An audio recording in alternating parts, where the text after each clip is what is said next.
Hello, and welcome to another episode of Balanced Body Radio. I'm your host, Casey Ruff, and today we have another amazing guest to introduce to you now. Vic Basmadjian is an advocate of low carbohydrate and ketogenic diets after recovering his own poor health. At 55, he was obese, weighing in at almost 300 pounds, and had high blood pressure and sleep apnea. Over the past few decades, Vic had repeatedly attempted to lose weight through calorie restriction. And although he would lose significant amounts of weight, he had never been able to sustain the weight loss. It finally occurred to him that cutting out refined carbs, such as rice, potato, and pasta, seemed to help with his weight loss efforts. Soon after, his son asked Vic if he knew anything about the ketogenic diet, which led Vic to start doing his own research on the internet. Vic used the ketogenic diet to sustainably lose 100 pounds while improving his health and quality of life, and now has turned much of his attention to helping others. Vic recently spoke with the Society for Metabolic Health Practitioners about his life changing transformation and plans to earn the Metabolic Health Practitioner accreditation. You can find him on Twitter at Keto Coach Vic. Vic Basmadjian, I almost got it right. What an absolute honor it is to welcome you to Boundless Body Radio. Thank you. Honor's all mine. Thank you, Casey. I appreciate you having me on, and humbled to be here, and appreciate the invite. It's such an honor to have you. You're somebody I followed for a long time, apparently not long enough to nail your last name. So I appreciate you helping me off air to be able to get it right, and I still wasn't able to. But you're somebody that I really respect in this world. There's a lot of information about low carbohydrate and ketogenic diets, and I really love talking to people like you who have actually gone through the process, gone through the journey, and getting so fired up about that message that all they want to do is share that message around. You were recently hosted on a podcast that we featured on our our monthly newsletter. You were on the Low Carb MD podcast with another one of our former podcasts, Chris Cornell, or one of our podcast guests, Chris Cornell. You guys just did such an amazing job talking about everything that you've gone through. And again, I can just see how much passion that you have for sharing this message with others. And so it is just such an honor to have you here. Thanks.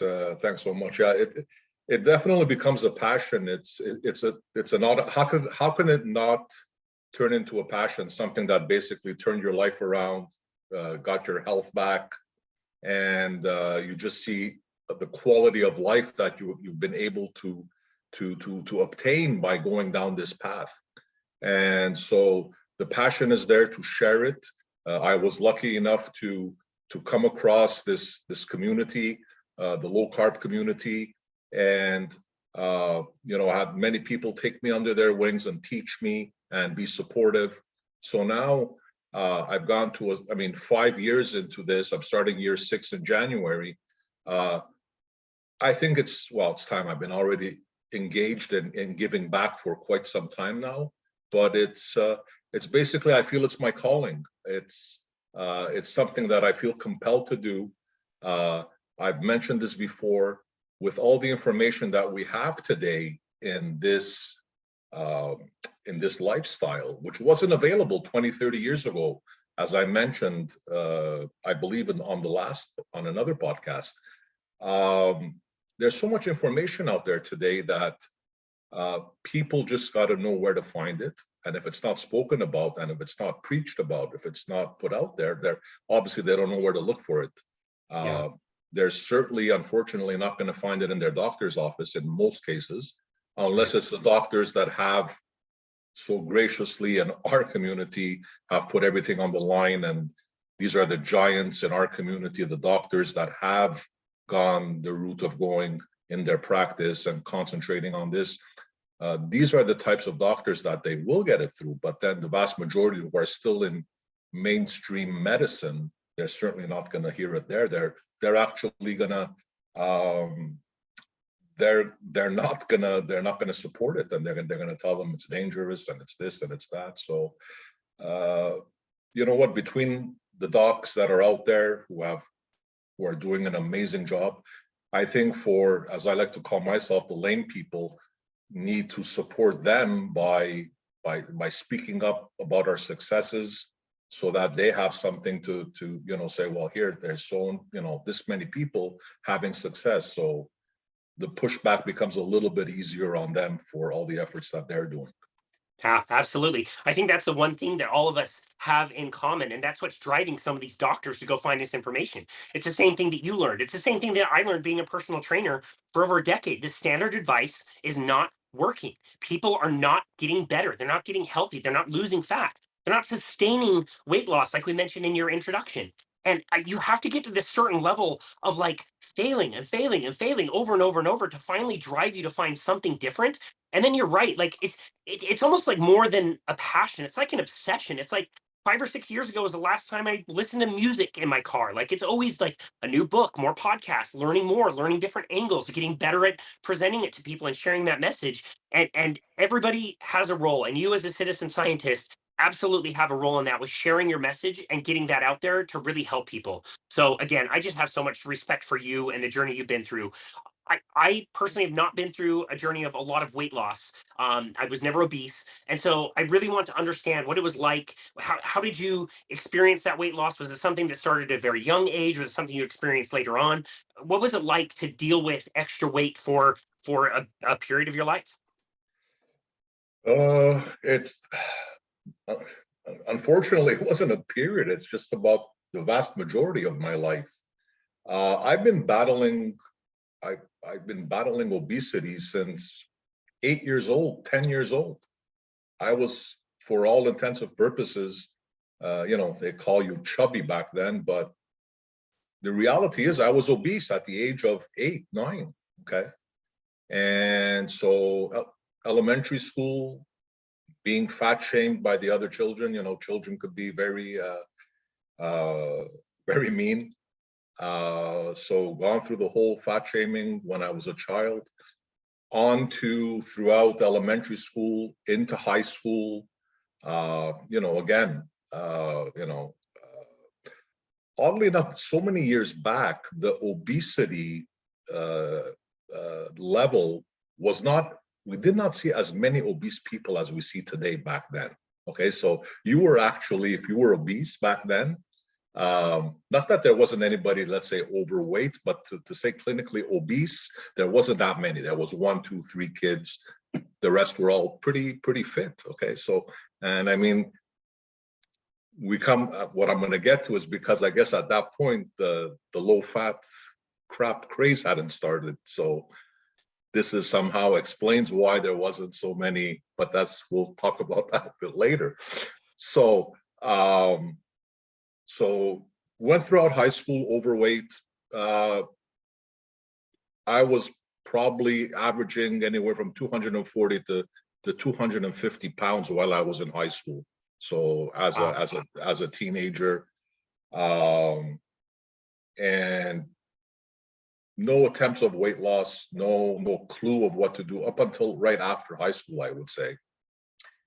Right after high school is when, so about 16, 17 years old was about the first time that I said, okay, try to lose weight. You're getting on, teenager, and you're fed up of being laughed at. You're fed up of being, ridiculed. And so try to go on a diet. So I did go on a diet, and like all diets, like I've always said, all diets do work. All diets, you will lose weight no matter what diet you do.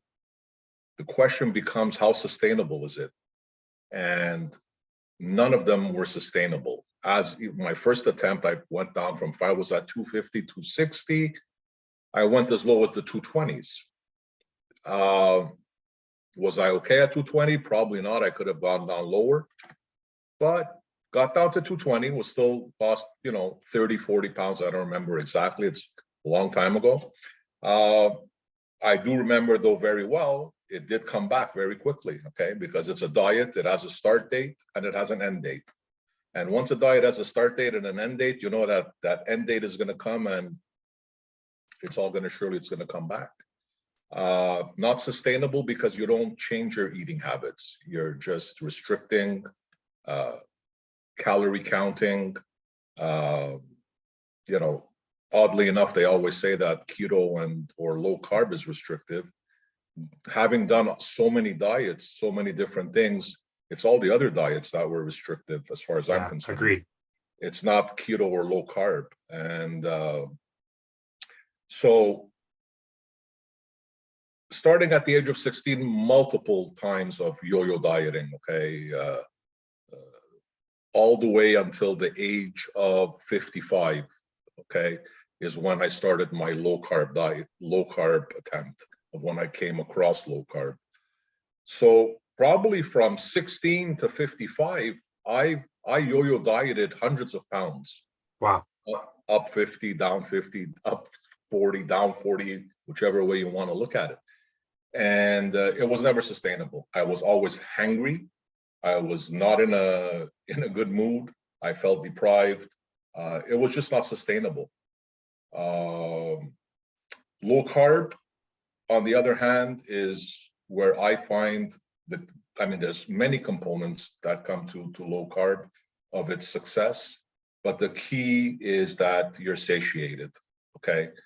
And this is why I find, at least in my case, what works for me is I'm not constantly scrambling looking for food. I'm satiated. My appetite is under control, and this is one of the biggest factors that it's sustainable. Yeah, no, that's great. Gary Taubes writes about the ketogenic diet being kind of it's really like the holy grail of diets because it accomplishes both things. It keeps you satiated, like you said, but it also works in a way that you can burn fat quite well. And again, that's what's missing from most of the diets. And one of the arguments he makes that I absolutely love is imagine that I'm hosting a spread for you of the best dinner you'll ever come to. It's going to be a banquet. It's going to be amazing. You can eat as much as you like. Come hungry. Be really, really, really hungry for this dinner because this is going to be amazing food. It's all on me. What would you think to do? And the answer that most people come up with is like, okay, well, I would probably not eat as much that day, try to skip some meals. Maybe I might go out and have a really hard workout. Maybe I'll run around my neighborhood or something to burn off a lot of calories. Guess why you're going to do that? That's going to make you very hungry. Well, that's every diet plan and workout plan out there. That's exactly what makes you hungry. Yeah, yeah. It's once we understand that what's driving our appetite, why are we hungry, what's the reason for it, and then once we get control of that, that's when that's when you can start making it a sustainable lifestyle. I'll back up just a little bit. Maybe I went forward of as far as the weight was concerned, but just to put into perspective, at the age of 25, I was put on hypertension medication. Okay, so I have been on, up until the point of going into a low carb ketogenic lifestyle, for 30 years, I was on hypertension medication. So for the last 5 years at age 50, I was diagnosed with sleep apnea. And so I was on CPAP therapy. Terrible episodes of GERD, acid reflux, medication for that. So metabolically, I was really not in a good place. And the point I'm trying to make is all the other times that I did lose weight, okay, I never lost 100 pounds, but I have lost up to 60, 70 pounds via other methods for a short period of time. My metabolic health did not improve with those methods. Okay, so let's not confuse weight and metabolic health. It doesn't necessarily go hand in hand, right? As we say, there's plenty of people who are at perfect weights who are not metabolically healthy. So it's low carb and keto that it was amazing actually how fast. Now, it's not the same for everybody. We got to point that out. The pace is not the same. Some people could be a month or two. Some other for the hypertension to go down. Some people it might be several months. Some people it may not adjust. We don't know sometimes. But in the majority of the cases, there is huge improvement all the way to, like my case, completely being able to get off the medication. Yeah. And in my case, it was quite rapid. It didn't take long. So these are things you see that it's undeniable that you're not only losing weight, you're getting back into you're buying back your metabolic health. This is what it is. That's amazing. I love that point. I think oftentimes we would all assume that just because you're losing weight, that is also going to mean that your blood pressure is getting better or your sleep apnea is going away. And you're right that those two things are not necessarily correlated. So I love that you talked about both of those. With the medications that you were taking, were you experiencing any side effects from them? Uh, while I mean, before starting a low carb and ketogenic diet, Yeah. Yep. uh, was I feeling any side effects? I mean, uh, not that I can describe, not that I knew. There was probably internal side effects that were probably going on, which Sure. is not, you don't know exactly what's going on. So side effects, I mean, the the side effects that I was having prior going to, that wasn't a side effect, actually, that was the causation. I mean, of having sleep apnea, I was constantly exhausted, right? I was tired at all times. I just couldn't get through the day. And this is what made me go, and somebody suggested that you may very well have sleep apnea, get tested. So, but that's not really per se a side effect. That was what built up to having to go on CPAP therapy. Actually, CPAP therapy, I must say, I would get a decent sleep while having been on the therapy. But again, it wasn't attacking the root cause. It was just supporting and help you to sleep better. Just like it's medication, but it's a machine, right? So Yeah.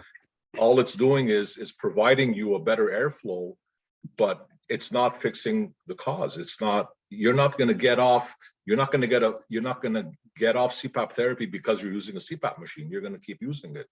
And it's just like medication. By using medication, you're not curing the situation. It's just keeping you out of immediate danger, depending on what the case is. So yes, some people need to be on medication. We need to be careful how we talk against medication, but at least we needs to be there as we transition to come off it, right? Yeah.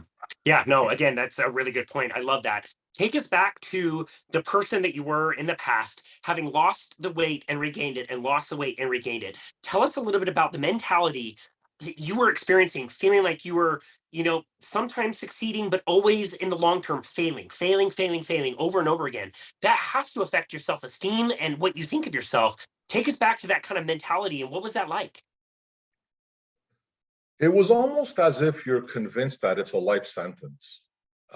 You don't think you're ever going to escape it. And you know very well that, I'll give you the perfect example. At any given time, my wardrobe, I would have about 6, 7 different sizes ranging all the way in my wardrobe, knowing very well not having the courage to throw out the larger size clothing, because deep down inside, I knew that chances are very good that I'm going to end up needing that one. I'm going to get myself into trouble. I'm going to gain the weight, and I'm going to need those clothes again. So it's something that it becomes who you are. You lose faith in of ever being able to succeed, of saying that this is what my life is going to be like. I'm going to be yo-yo dieting. So when I put on the brakes, I'm going to lose weight. And then when I let go, it's going to come back on. And it kind of becomes, it's like sometimes when I speak to people now on the other side of the fence and I try to convince them and I give them hope, try to give them hope, I see the same, I see who I was. They've basically given up. Okay. They say, like, I've tried everything. This is what it is. Why should I even bother? It's not going to work. So you kind of lose hope. And so that's the mindset you get in. And I must say, it's so deeply ingrained that for the first couple of years, more than a couple of years, you know what? It's only about 2 years ago that I got the courage to walk into a fitting room with only one size of pants to try on. Okay. Wow. Because in my mind, I just couldn't envision knowing that that's the size I'm at now. But I would keep looking at that pants and say, there's no way I'm fitting into this pants. There's no way I'm getting into this.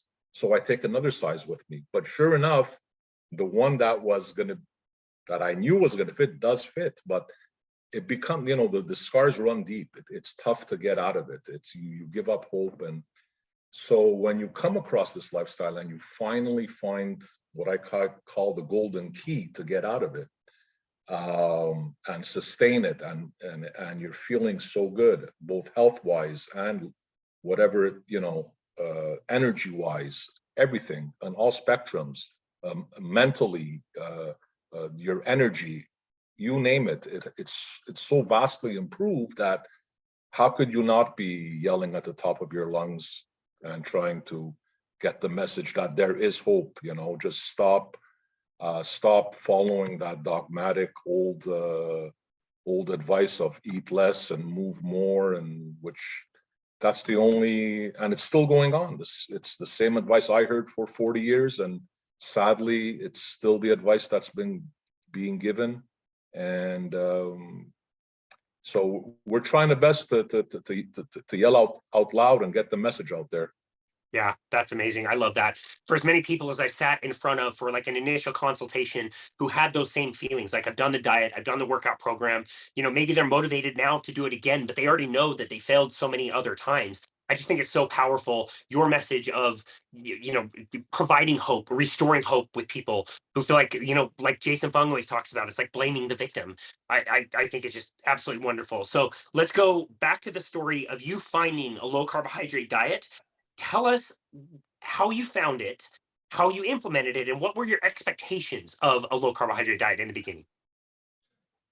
Uh, Truth be told, I knew nothing.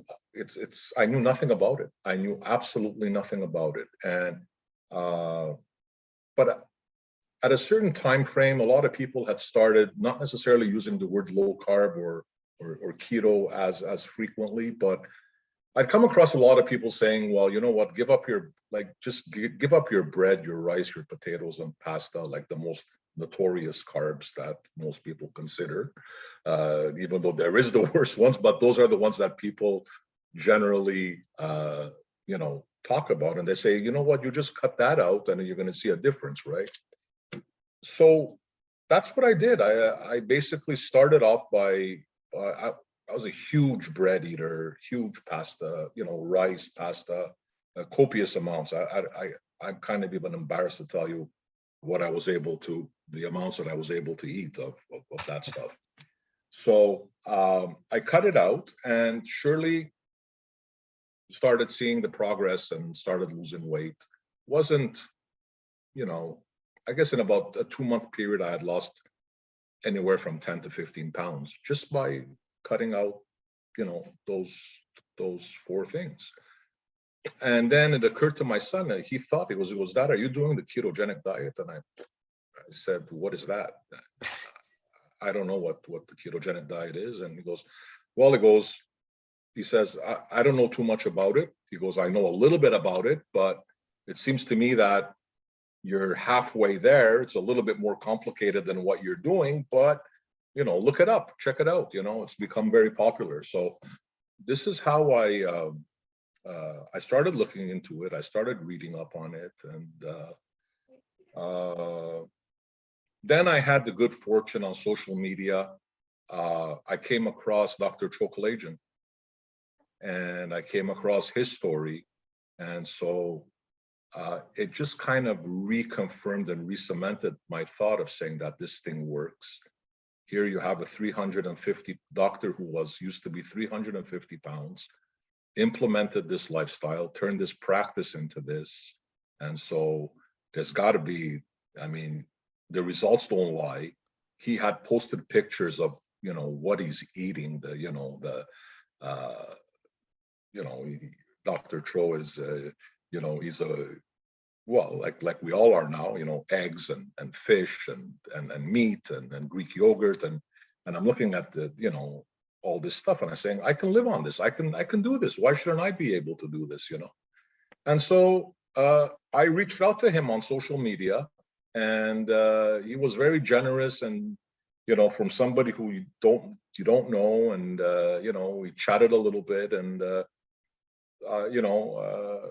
he's a huge part of my success, and I followed a lot of his advice, be it social media, be it joining his Facebook group, it's been years now that I'm also a member of his weekly group coaching sessions, which I attend every week. I think maybe in the past 3 years of existence, I've missed maybe 2-3 meetings. It's a Wow. wonderful community, so yeah, just by following his advice and his results, and and his passion, and this is how I got into it more and more and more. Wow. Don't both of you have Armenian roots as well? We do. Nice. Maybe that was a part of it. Well, yeah, I mean, it does have a little bit to do with it. I mean, we can even relate to some of the Armenian cuisine and what can be, keto-fied, and what can be, we know it. Listen, Armenians are, I mean, everybody likes to eat, but the Armenians are, let me tell you, we're a culture that food is a very big part of our culture. And so there's some of the stuff that needs to be eliminated. Actually, a good part of our cuisine, is keto friendly, but then there's other parts of it that are not. And so, you can keto-fy it. You can come up with versions of, omitting this and adding that. And so there's a little bit of a connection in that way too. Yeah, that's for sure.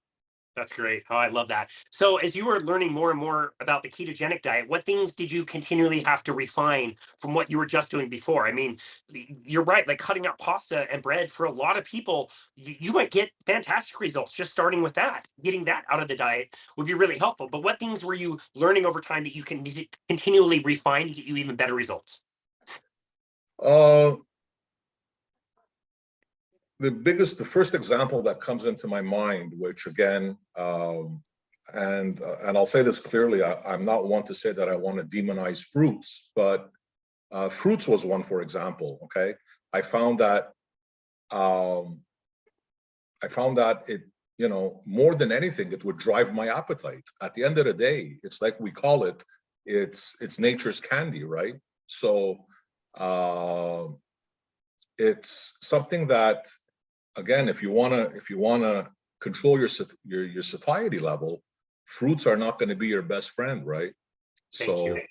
So it's like when I tweeted the other day. Actually, it's for people who like, I come across so many people that they eat bananas, and just for my own curiosity to see how many people are going to answer the same thing. I say, must you have that banana? And they say, well, I can't cut it out. It's the potassium, right? It's good. It's high in potassium. I say, it's most people who are eating bananas are not eating it for the sake of the potassium. They're eating That's it right. for the sweet hit, right? They want to light up their reward center with that sugar hit, right? And there's plenty of other viable options that have even more potassium than bananas. Okay, so don't tell Absolutely. me that's the reason you're having it, right? So you can have avocados, you could have zucchinis, and the list can go on and on, which probably have double multiples of the potassium of a banana. But so again, if you want to have a banana because you want to have a banana, have it, but don't tell me you're having it for the potassium. Well, you can do whatever you want, and to each his own. But I find in my case, it drove the appetite. Stuff like again, legumes. Okay, I found that beans, again, and you can have it while you're on a low carb end of it, but myself, I find that if I have a little bit too much of it, it causes me bloating. I don't deal well with it. So I found that these are things that weren't making me feel well. You as you go along, you see which foods are not agreeing with you, and more you see that the things that you're not agreeing with are all on the carb spectrum. Whether even if it's a complex carb, I do have complex carbs at times. I'll have small amounts of it when I feel like it on occasion, but I'm very careful of how much of it I have because my body will probably not react very well with it. And I don't want to wake up the sleeping demons at the same time. Yeah. I put them to sleep and I don't want to wake them up. That's a really good point that I don't think a lot of people understand. is the whole moderation thing. And it's like, yes, if you can moderate those things, then are they okay in small amounts? Maybe they are for you. But that's the whole problem, is most people that I know, including myself, can't moderate. And that was the trouble that I was having when I was including fruit in my morning walks last summer. If a peach tree had some peaches on it, I would have one and eat it, and it would be really tasty, really good. It would only be available for a week or two. If you kept it for more than a day, even just on the counter, which we keep really cool, it would go bad like within hours. It's crazy, totally different than fruit that you get from the store. But my whole problem was it made me very, very hungry. And so this year, when I saw those things growing, it's like, I don't think this is a problem, but I also don't want to be hungry in 20 or 30 minutes for something else. I know I'm going to go off my diet because I'm going to be starving. And for me, that just wasn't worth it. Yeah. Another example I can give you, and again, it's something that totally keto friendly, no problem. Nuts. Okay. I mean, you can have, again, like you just mentioned, if you have the power of moderating, if you can show me how many people can have 7 or 8 almonds and stop, there are some out there, but I'm not one of them, right? I'm gonna keep going at it, and I'm gonna keep having it. And so, am I saying I never have nuts? I'd be lying to you. I do, but I make sure I don't have them at my disposal at all times. Yep. If I have that 3-pound bag from Costco in my pantry, I'm looking for big trouble, because I'm going to be going back and forth, and I'm going to be eating just way too much of it. Yep. So we go to I found my solution. We go to my mom's for supper every Friday night, and she has almonds there, right? And so I'll have a handful of almonds when I'm there, and she'll say, "Let me give you some. Take it home." I go, "No, keep it Nope. here. When I'm here next Friday, I'll have my other handful." Good strategy. I like that. Because I don't have control. I don't know how to moderate it. I mean, it's not that I don't know. It's like it's just the way I'm built, and it's like I know. And most people, once you start on nuts, you're going to keep going and going and going and going. And so it's gonna, especially when it's salty, it's hyper palatable. It's going to open up the appetite, and then you're going to jump from that to possibly, other things, and you're going to go from there to sweet, and then from sweet, like the old ghosts start showing up. Yep, totally. You mentioned Dr. Tro earlier, and what a great example that he shared with us. He was doing the same with nuts. He would keep them in the kitchen in one of his drawers, and he would just like mindlessly go there and just throw down more nuts and seeds and nuts and seeds. And so I remember the story that he took those nuts and put them in a different place that was harder for him to access.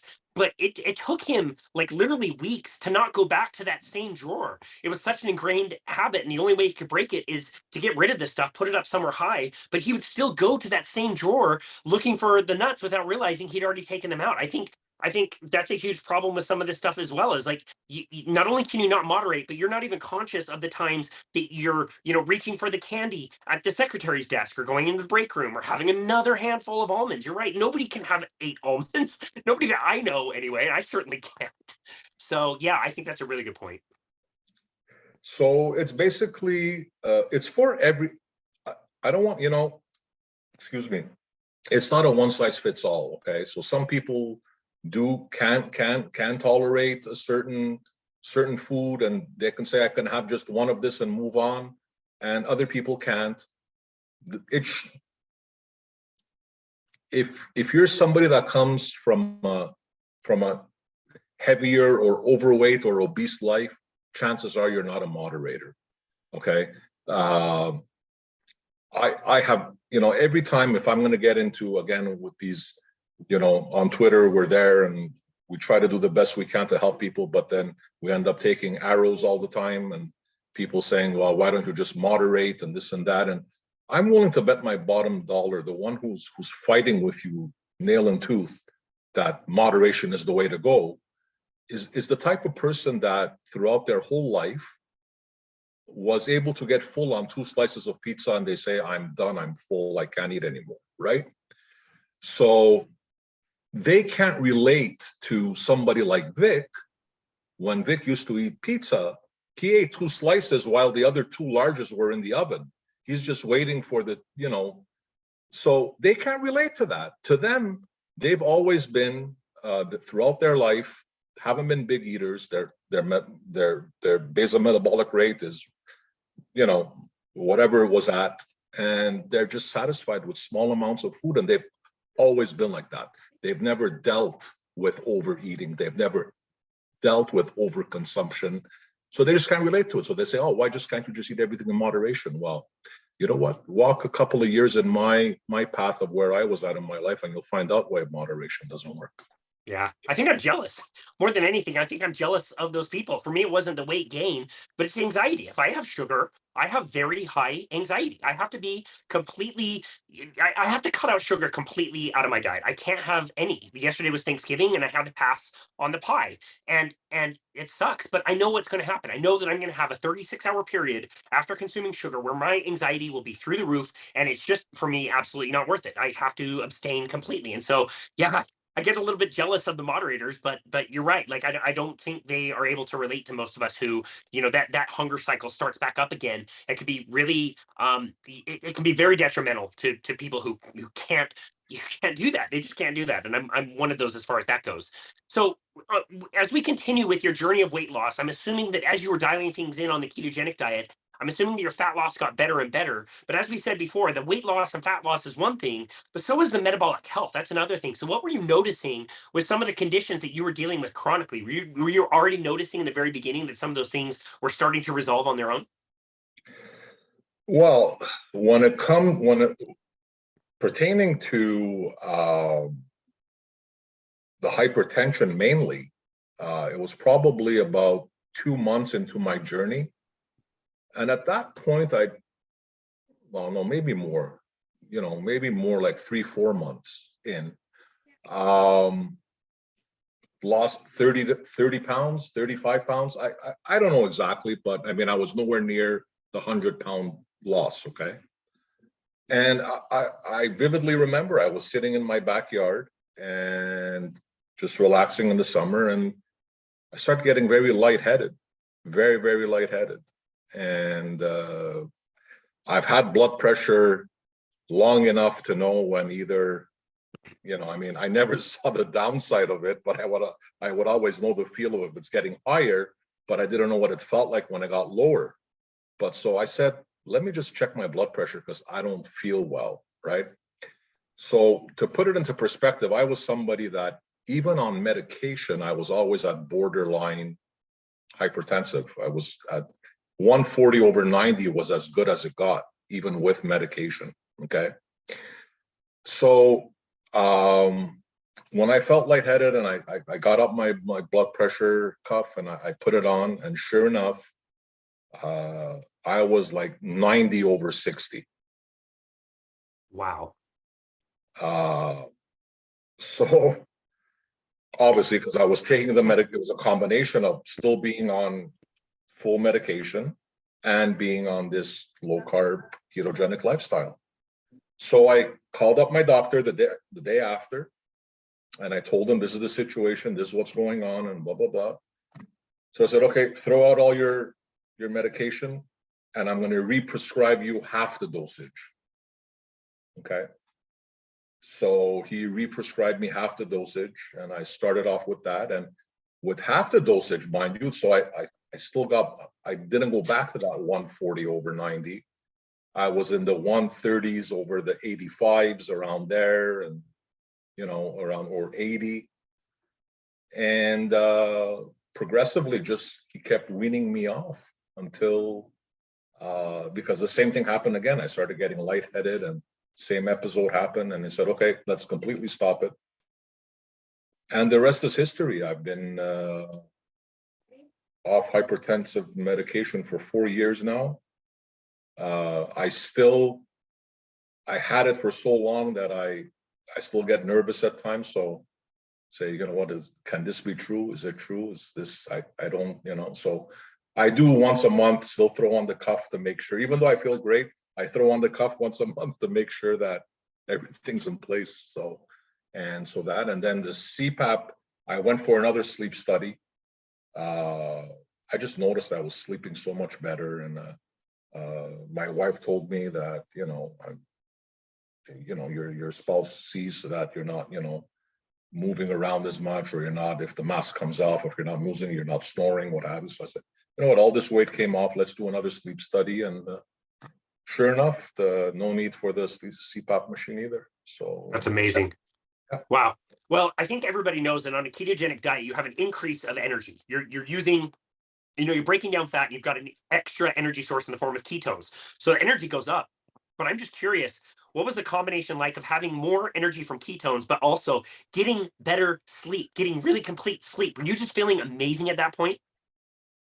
Oh, it's life-changing. It's totally life-changing. It's I used to think that I used to think that I was getting a good sleep, not knowing that, I was getting a terrible sleep.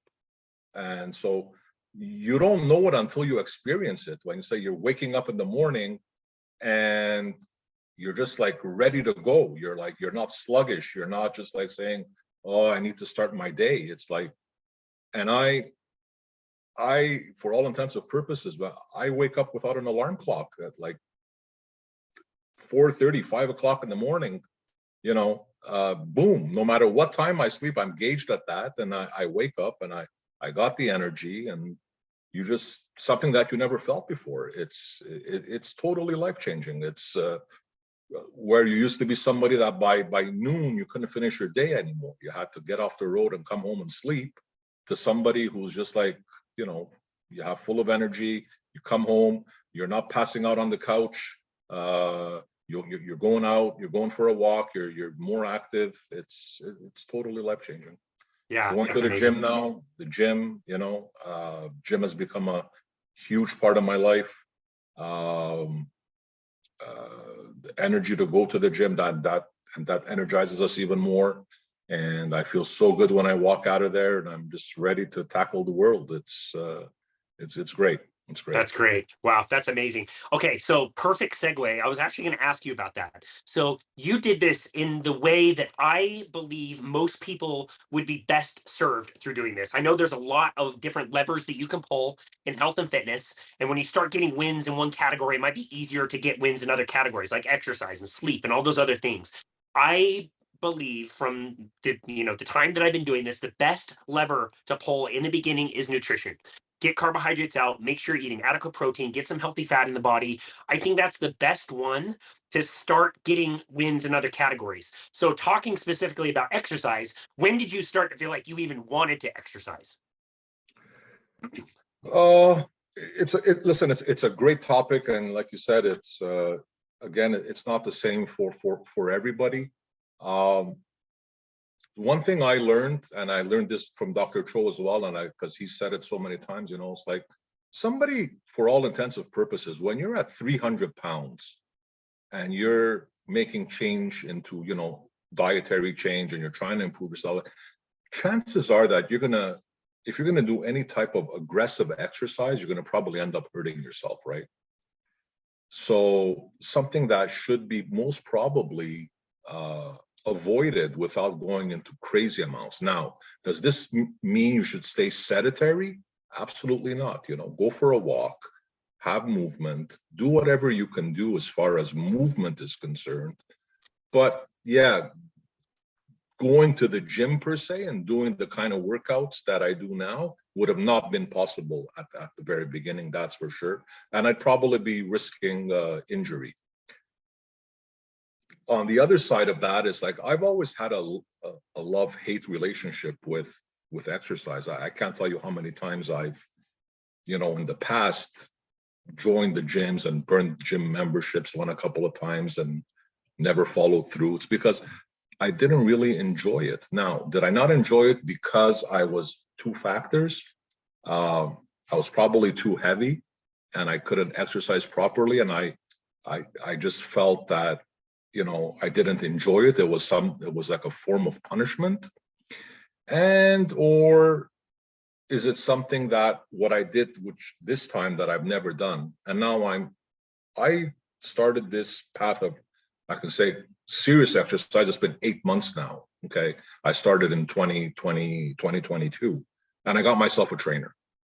So I think that made quite a big difference of somebody guiding you and showing you and knowing how to progressively move forward without injuring yourself.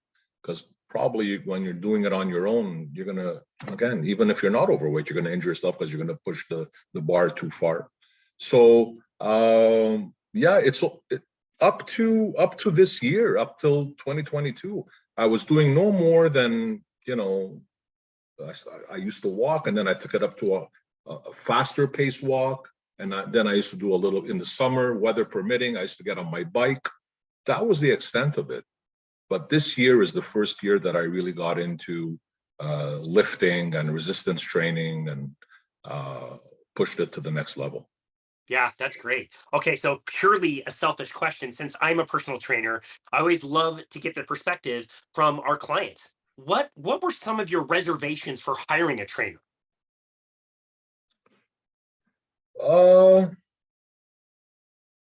I don't know if I had a reservation. It's just something that hadn't. It's like I can do this on my own. I can do this on my. It's like the same. I guess I can have the same. I can ask the same question and say, why isn't somebody going for help for a nutrition coach?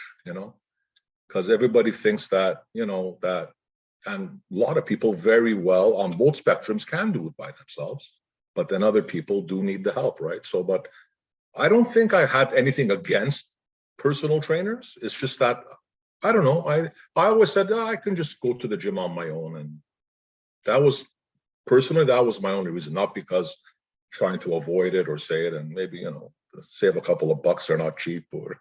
Yeah, sure. No, that was going to be another question. Did you end up spending a fortune, a small fortune, hiring a trainer, especially relative to what you got as far as results, or did you find that hiring the trainer was more, I guess, like reasonable than you thought, and taught you skills that you continue to use to this day? So this you're going to find, and I've never spoken about this because it's fairly new and I haven't spoken about it, and you're going to find intriguing how this particular trainer, how we connected. He was actually my son's trainer. And so my son was going to the gym, and he came home and he said, Dad, my trainer wants to speak to you. And he said, he's seen you on social media. He knows what you do. He knows who you are. And he wants to speak to you about nutrition. So I said, okay, fine. And so I went with my son. We went to the gym and we met up.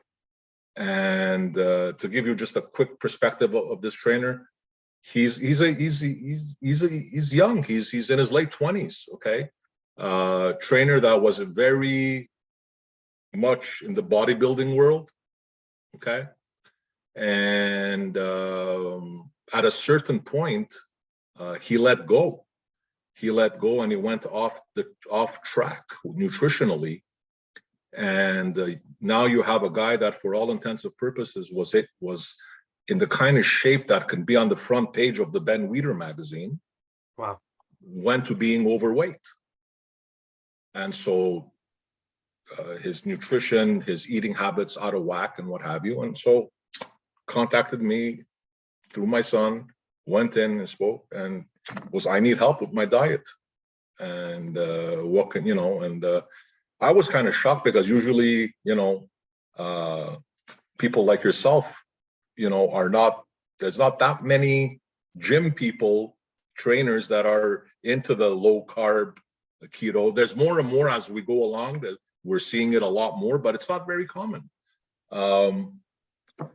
So believe it or not, we ended up making a deal of we're bartering nutrition coaching for exercise coaching. That's amazing. Wow, what a cool trainer. That's incredible to have the humility to reach out when you're already in the fitness field and the nutrition field, and you're supposed to know everything there is to know, to be able to reach out to again, a citizen scientist to get advice. I think that's absolutely wonderful. That's a very cool relationship, and I'm so glad that both of you were able to help each other. How are his results? Is he seeing really good results?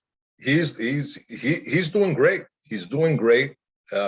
He himself says, he goes, although I reached out to you, deep down I believed I couldn't do this, but he goes, he's so happy of where he's at. He's feeling, he feels that his training is not suffering in any shape, way, or form. And this guy, let me tell you, he's a strong boy. He's a strong, no disrespect when I call him boy, just that I'm 60 and he's 28. No disrespect. I'm old enough to be his father. Strong boy. He's a beast, and his training, he feels, has not been affected in any shape, way, or form because it's not a carb heavy diet. So he's very happy. He says he's not turning back, and he's still got a couple of pounds that he wants to improve on, but he took off a good mass of it, and he feels great. And who knows, man? Maybe you can get him on the podcast one day too. We'll see. That's fantastic. Vic's trainer, huge shout out. Congratulations for all the results. I was so glad that you were able to find this and that the two of you were able to work together. You know, Chris Cornell, which we already mentioned earlier, he and I talked about this. He's also one that is not shy about reaching out for help when he needs it. Help with running, help with lifting. He'll find the experts in those fields.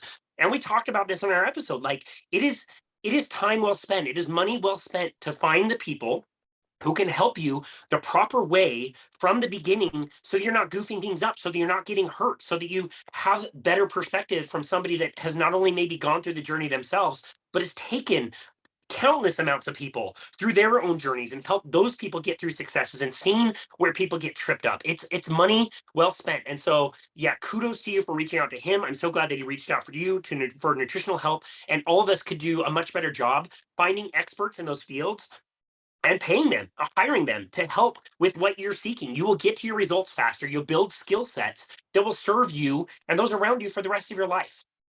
Having said that, I'll make it very clear. Even though the deal that we had, which works out for both of us, and for whether I'm coaching him nutritionally and he's coaching me in the gym. Having said that, it's money definitely well spent. Okay, for what the training that he's given me, the way that he motivates me, the way that he switches up the program, and he makes sure that I progressively advance and I'm not getting hurt. It's well worth spending the money. Doesn't have to be.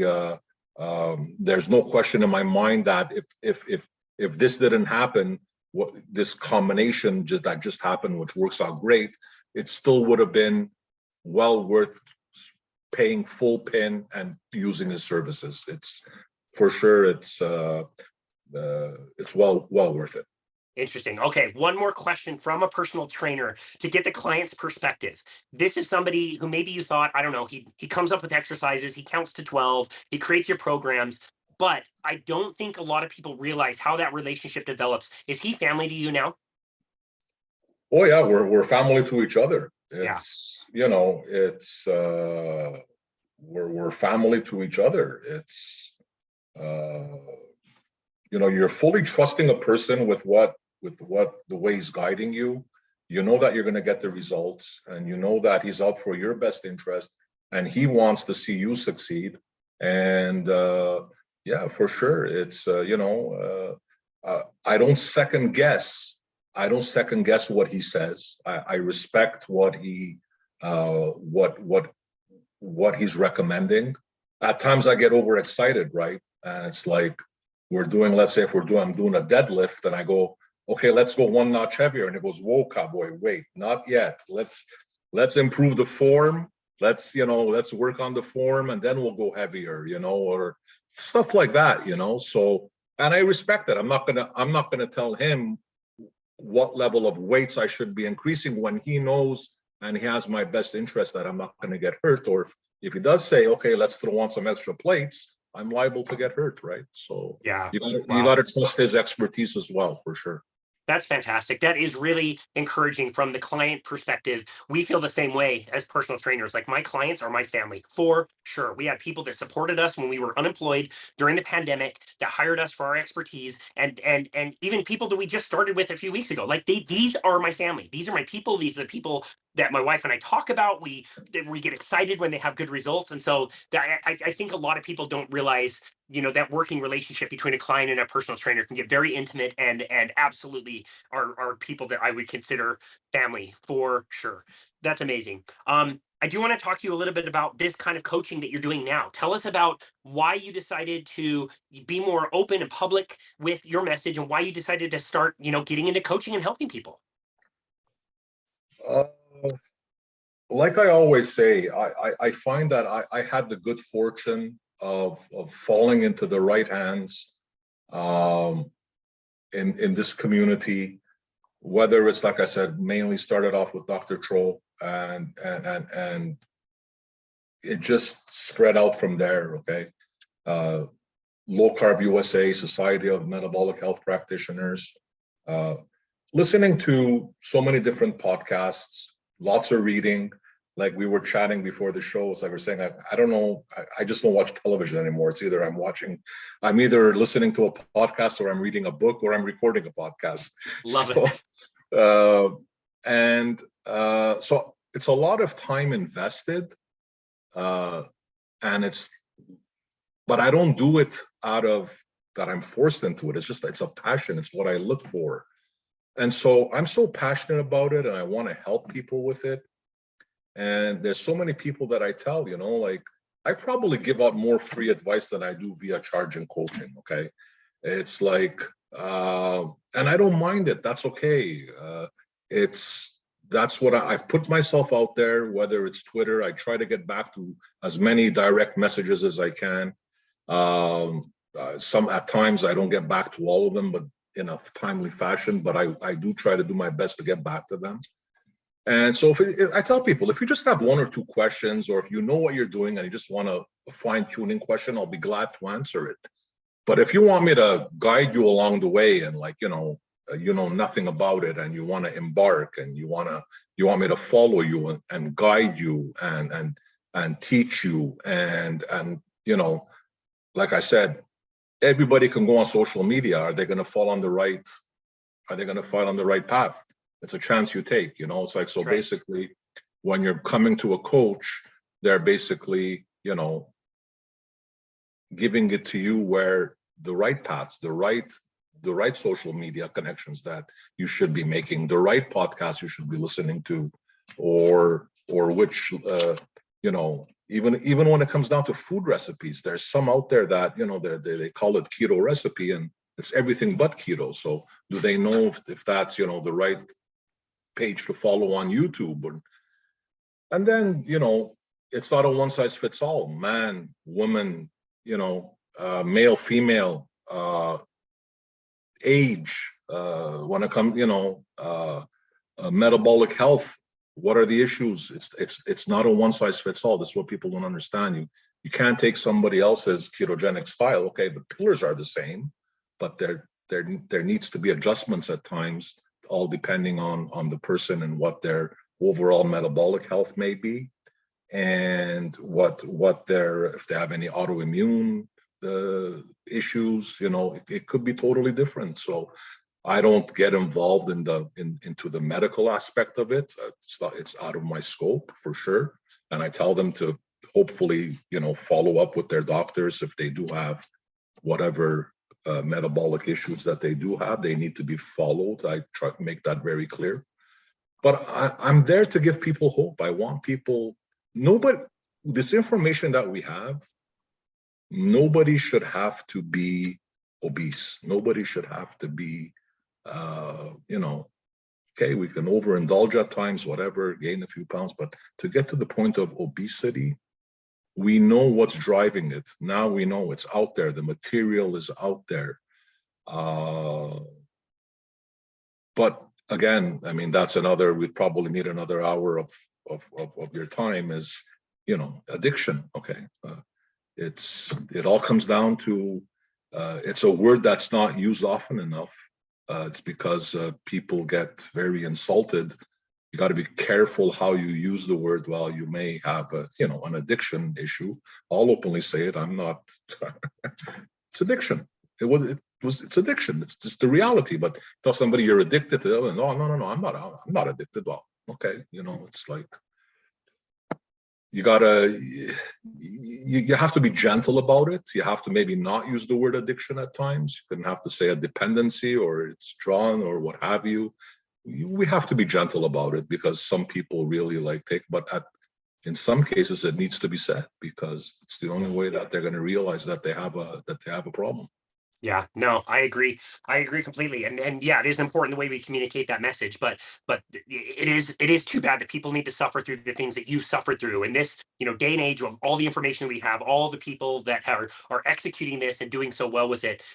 It's just getting to those right people who are ready to hear that message. Part of that really includes kind of what we lost during the pandemic. One of the most disappointing things during the pandemic was getting refunded for all the low carbohydrate conferences that I had scheduled that I was so excited to go to.